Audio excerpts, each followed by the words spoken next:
हमें बहुत से ऐसे नए वेंडर्स या सप्लायर डेवलप हो पा रहे हैं जो हमारे लोकल एरिया में अवेलेबल है, लेकिन हम उनको जानते नहीं हैं। दूसरा ये है कि हम एक सेक्टर 37 में हम एक बिजनेस करते हैं और हमें ही नहीं पता होता कि हमारे साथ फैक्ट्री में क्या बन रहा है या वो चीज़ हमारे काम की है या नहीं है।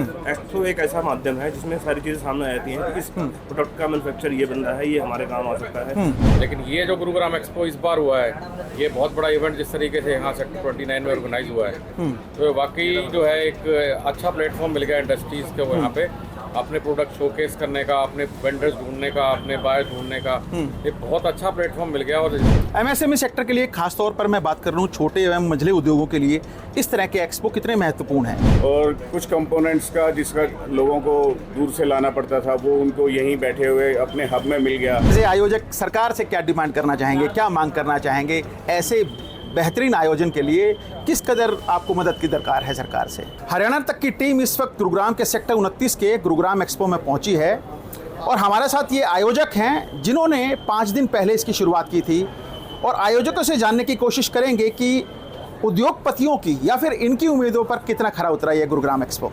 सर, स्वागत है इस मंच पर आपका हरियाणा तक के। क्या कहेंगे कि 5 दिन पहले शुरुआत की गई थी, एज ए उद्योगपति आप किस तरह से देखते हैं इस गुरुग्राम एक्सपो को?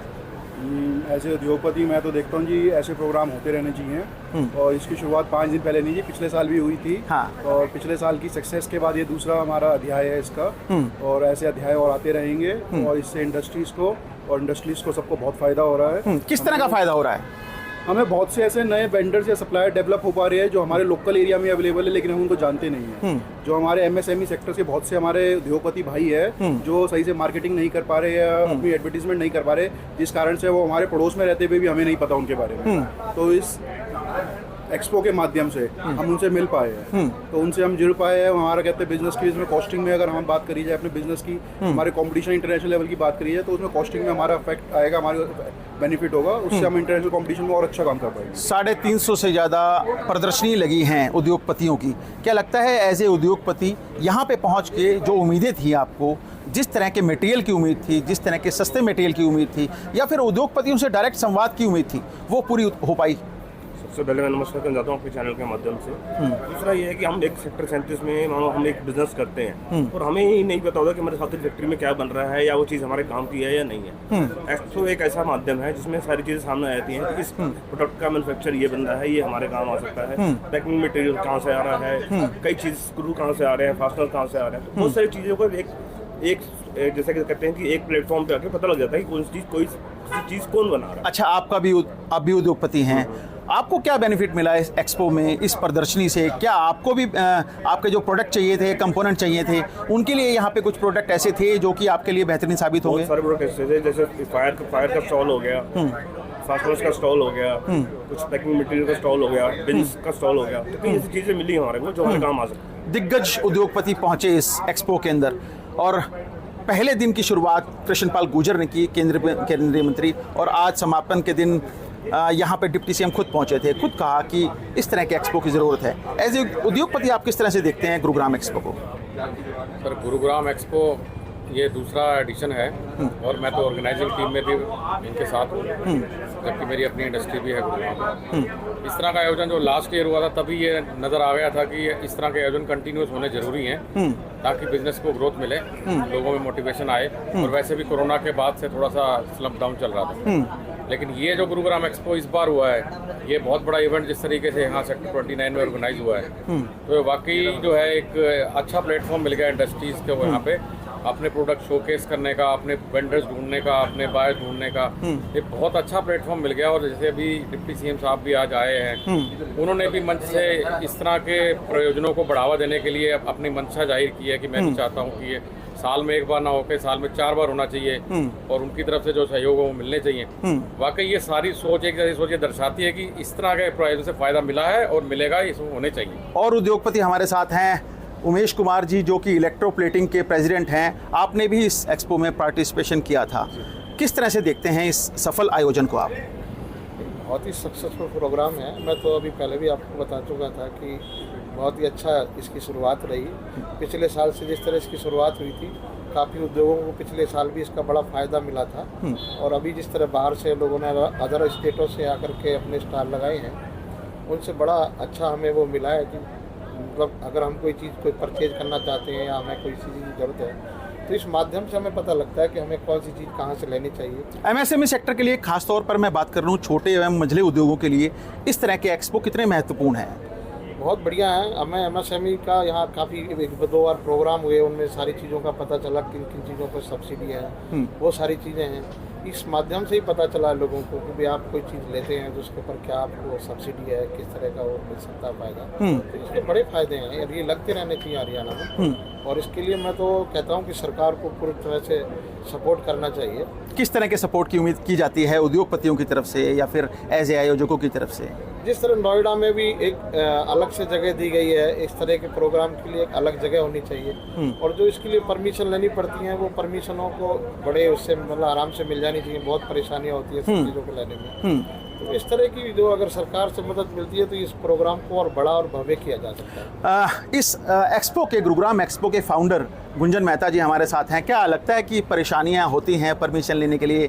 डिप्टी सीएम के सामने भी ये गुजारिश की गई थी कि हमें अगर इस तरह के और एक्सपो करने हैं और बेहतरीन आयोजन करने हैं तो सरकार की तरफ से कहीं ना कहीं जिस मदद की दरकार होती है उद्योगपतियों को, आयोजकों को, वो कहीं ना कहीं उसके अंदर लैप्स रहता है और इस ऐसे बेहतरीन आयोजनों को करने में 1 साल का वक्त लगता है आपको। देखिए, मैं आपके चैनल के माध्यम से सबसे पहले तो बताना चाहूँगा कि इस समय गुरुग्राम के 2 ऐसे अधिकारी, चाहे वो हमारे डीसी साहब हों या एडीसी साहब हों, दोनों ही इतनी डायनामिक पर्सनालिटी हैं कि हमने उनसे जिस भी चीज़ की मदद मांगी उन्होंने तुरंत उस चीज़ को एक्शन में लिया और हमारे लिए सारी चीज़ें यहाँ उपलब्ध कराई। और आप जैसा आज भी देख रहे हैं कि पूरा गवर्नमेंट प्रोटोकॉल हमारे साथ इसमें जुड़ा हुआ है। भले ही चाहे वो हमारा एमएसएमई डिपार्टमेंट से सतीश कुमार जी क्यों ना हो, हर प्रत्येक व्यक्ति डिपार्टमेंट से हमें किसी तरह की कोई समस्या नहीं है। परंतु जैसा कि आपने बोला, देखो परेशानियां तो होती हैं। किसी भी आयोजन को करने के लिए सबसे पहले हमें एक वेन्यू की आवश्यकता होती है जी। मेरा यही निवेदन है मौजूदा सरकार से, प्रशासन से, कि एक उद्योगपति को आपसे बहुत उम्मीदें हैं। गुरुग्राम एक ऐसा शहर है जो पूरे हरियाणा का राजस्व का एक बहुत बड़ा हिस्सा यहाँ पर उपार्जन करता है। और गुरुग्राम के उद्योगपतियों का बहुत ही ऐसा रहता है कि हमारी सारी जो समस्याएं हैं उसका समाधान हमारे आदरणीय सीएम साहब या हमारे प्रशासन ने ही करनी है। तो मैं ये कहना चाहूँगा सर कि कम से कम आने वाले समय में हम लोगों को यदि वेन्यू की सपोर्ट अगर सरकार की ओर से मिल जाए, क्योंकि एक वेन्यू कॉस्ट बहुत बड़ी कॉस्ट होती है सर। फिर कितना कॉस्ट इस वेन्यू के लिए आया होगा सर? अब वेब कॉस्ट तो काफ़ी ज़्यादा है। इस चीज़ के बारे में तो हम अधिकारी के रूप में जाएंगे तो हम आपको उसके बिल दिखा सकते हैं, बट मैं ओपनली नहीं कहना चाहूँगा। एक अच्छा खासा अमाउंट होता है प्रति दिन का।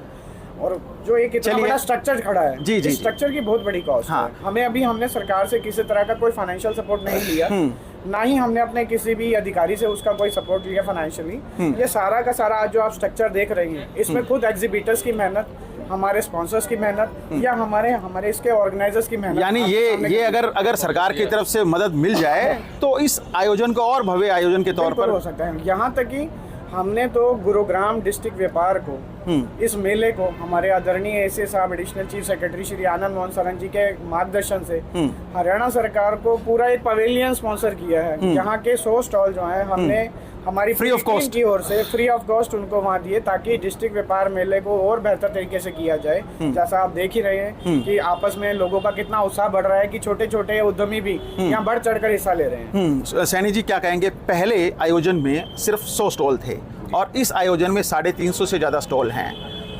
कैसा मानते हैं कि इस जो आयोजन आपने किया था, 5 दिन पहले शुरुआत की और आज आखिरी दिन है, क्या ये आयोजन सफल मानते हैं आप?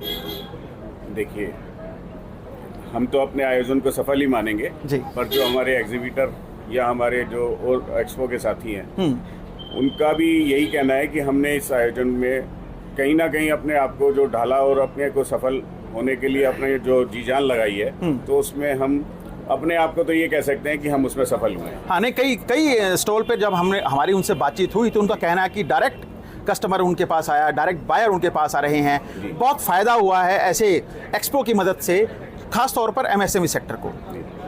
बिल्कुल, सब एक दूसरे का साथ मिला है। यहाँ हमारा जो प्रयास था वो सफल हुआ है कि हमने एक दूसरे को कनेक्टिविटी जो दी है, और कुछ कंपोनेंट्स का जिसका लोगों को दूर से लाना पड़ता था वो उनको यहीं बैठे हुए अपने हब में मिल गया। और एक दूसरे का साथ मिलने के बाद तो हम सब लोगों ने जो एग्जीबिटर हैं उन्होंने हमें ये अच्छा हमें मोटिवेट किया है कि आप लोगों की वजह से हमें यहाँ पर अच्छा बिजनेस भी मिला है। डिप्टी सीएम ने खास बेस्ट कॉम्प्लीमेंट दिया कि ऐसे आयोजन होते रहने चाहिए, साल में एक बार नहीं बल्कि साल में 4 बार होते रहना चाहिए। तो क्या तैयार हैं एज आयोजक उस आयोजनों को करने के लिए, और सरकारी मदद कितनी महत्वपूर्ण भूमिका अदा करेगी इस ऐसे आयोजन के लिए खास तौर पर? देखिए, मैं आपके चैनल के माध्यम से 2 चीज़ें कहना चाहूँगा।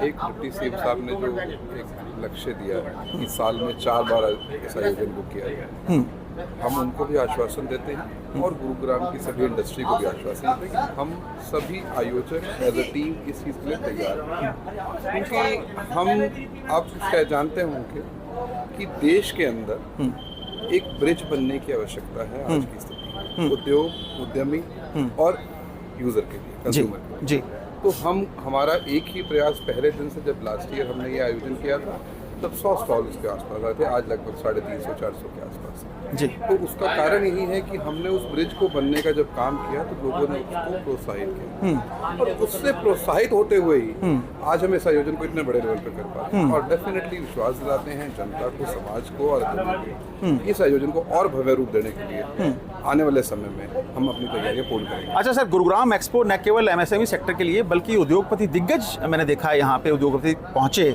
आपसे संवाद किया जा रहा है, उद्योगपतियों के बीच में आपस में परस्पर बातचीत चल रही है। तो ये बातचीत कितनी महत्वपूर्ण हो जाती है ऐसे एक्सपो के माध्यम से? देखिए, जैसा कि आपको सारे अभी ऑर्गेनाइजर्स बता ही चुके हैं, जब सारे उद्योगपति एक सेम प्लेटफॉर्म पे आते हैं तो उनको अपनी टेक्नोलॉजी एक्सचेंज जो होता है, टेक्नोलॉजी एक्सचेंज के बारे में बहुत महत्वपूर्ण जानकारियां मिलती हैं और लोगों को भी अवेयर करने का एक बहुत अच्छा मौका है। जैसे कि पहले यहाँ पे गुड़गांव में कोई ऐसे एक्सपोज नहीं हो रहे थे, बट अब जैसा कि ये अब हमारी ऑर्गेनाइजेशन ने बीड़ा उठाया है इसको, हम और निरंतर आगे भी लेके जाएंगे, तो इसमें टेक्नोलॉजी ट्रांसफर और एक्सचेंज का एक बहुत बड़ा जरिया भी बनेगा। पहले दिन कम फुटफॉल था और आज के दिन तो शानदार आयोजन के तौर पर देखा जा रहा है। क्या कहेंगे गुरुग्राम एक्सपो की सफलता को लेकर? क्योंकि पीछे दशहरा का मेला भी था और लोग पीछे यहाँ मेला भी लगा हुआ है, तो लोगों को थोड़ा सा इसके बारे में जानकारी कम मिली या कुछ भीड़ हमारी डाइवर्ट भी हुई पीछे सरस मेले में। लेकिन लगातार हमारे प्रयासों से जो हमने एडवर्टाइजमेंट की, लोगों तक पहुँचे, अखबारों में ऐड निकाल के लोगों को बताया कि ये एक्सपो है, इंडस्ट्रीज का मेला लगा हुआ है, तो लोगों को जैसे अवेयरनेस हुई तो वैसे वैसे लोग। अच्छा, एज ए आयोजक सरकार से क्या डिमांड करना चाहेंगे, क्या मांग करना चाहेंगे ऐसे बेहतरीन आयोजन के लिए? किस कदर आपको मदद की दरकार है सरकार से? जैसे आज डिप्टी सीएम ने वादा किया कि मैं बहुत हर चीज़ से मदद करना चाहता हूँ, इसको साल में 4 बार लगाइए आप। तो अब मैं व्यक्तिगत और ऑर्गेनाइजर की तरफ से ये चाहता हूँ कि सरकार हमारे साथ बैठ के इसको प्लान करे, क्योंकि हमारी टीम लगातार 2 बार इसका सफल आयोजन कर चुकी है इसी इंडस्ट्री हब के अंदर। तो हमारे पास बेहतर जानकारियाँ और अनुभव है इस चीज़ को करने के लिए। सरकार का धन्यवाद देता हूँ। तो इनके पास अनुभव भी है और बेहतरीन जानकारी भी है और उद्योगपतियों का वो रेला भी है जो ऐसे आयोजन को सफल कराने में महत्वपूर्ण भूमिका निभा रहा है, बशर्ते कि सरकार अपने तौर पर जो वायदे करती है उन्हें पूरा करे। जो आयोजकों को दिक्कतें आती हैं ऐसे वेन्यू के लिए या फिर और मदद के लिए, परमिशंस के लिए, वो कहीं ना कहीं सरकार को ज़रूर सोचना चाहिए, क्योंकि गुरुग्राम औद्योगिक क्षेत्र के तौर पर जाना जाता है और ऐसे औद्योगिक क्षेत्र में अगर इस तरह के बेहतरीन आयोजन होते हैं, बेहतरीन एक्सपो होते हैं, तो कहीं ना कहीं गुरुग्राम के साथ साथ प्रदेश के लिए और देश भर के लिए काफ़ी महत्वपूर्ण हो जाता है। कैमरामैन जितेंद्र शर्मा के साथ नीरज वशिष्ठ, गुरुग्राम, हरियाणा तक।